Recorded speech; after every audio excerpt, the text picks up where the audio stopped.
Indeed, the youth is not just the future but the present of the church. So, dear adults, please never lose your trust in us.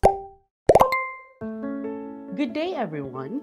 I am Carmel Claire Therese Estenzo from the Archdiocese of Cebu, and this is Voice of Veritas.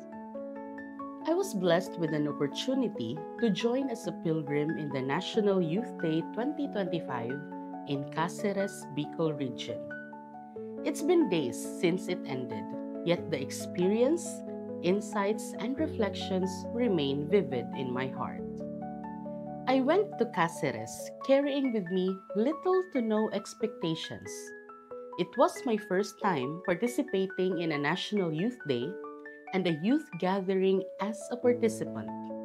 Previously, here in Cebu, I was always part of the committee. The 14-hour bus ride was the longest I've ever endured. But upon arrival in Cáceres, all traces of fatigue faded away. We were enveloped by the warmth and hospitality of the Bicolanos, a reminder that sometimes it only takes a welcoming embrace to lift our spirits. It became clear that joyous days lay ahead. On the first official day of the event, we participated in Traslacion, the transfer of the image of Our Lady of Peña Francia from her shrine to the cathedral. Though it wasn't quite like the fiesta locals described, one could deeply feel their devotion to Ina. There's something indescribable about her presence. Watching her fills you with an overwhelming sense of maternal love and comfort. As a newcomer to Bicol, I felt that Ina had been waiting for us all these years. Surrounded by enthusiastic young people, reignited within me a belief that this Jubilee year is indeed about hope. In a world that often judges the young people as just noise or immature, we witnessed something truly remarkable.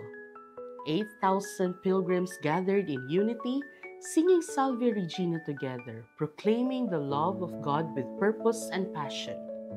Indeed, the youth is not just the future but the present of the church. So, dear adults, please never lose your trust in us. Our voices echo with potential, so please help us, nurture us as we rise to lead the community into a brighter tomorrow filled with hope and love. One highlight from this gathering was sharing diverse stories with each other. Each participant, hailing from different corners of our country, brought their unique backgrounds and cultures into our collective experience.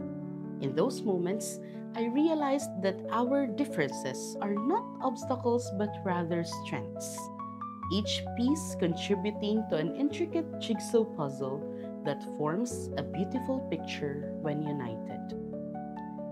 Reflecting on my interactions with the foster families who welcomed us into their homes filled me with joy too.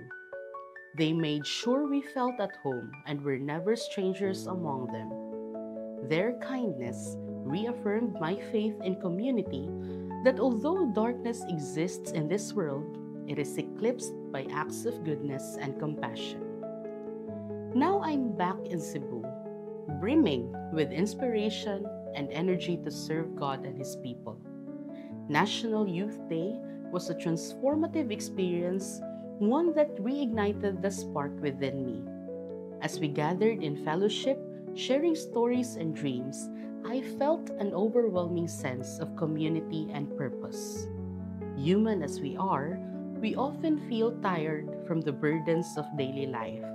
Yet, I hold dear the good memories made during NYD. They serve as a powerful reminder to rejoice in hope, endure in affliction, and persevere in prayer. To my fellow youth, may we carry forward the lessons we had during NYD into our daily lives. May we continue to support one another on our journeys, embracing every opportunity that life presents and glorifying God in whatever we do.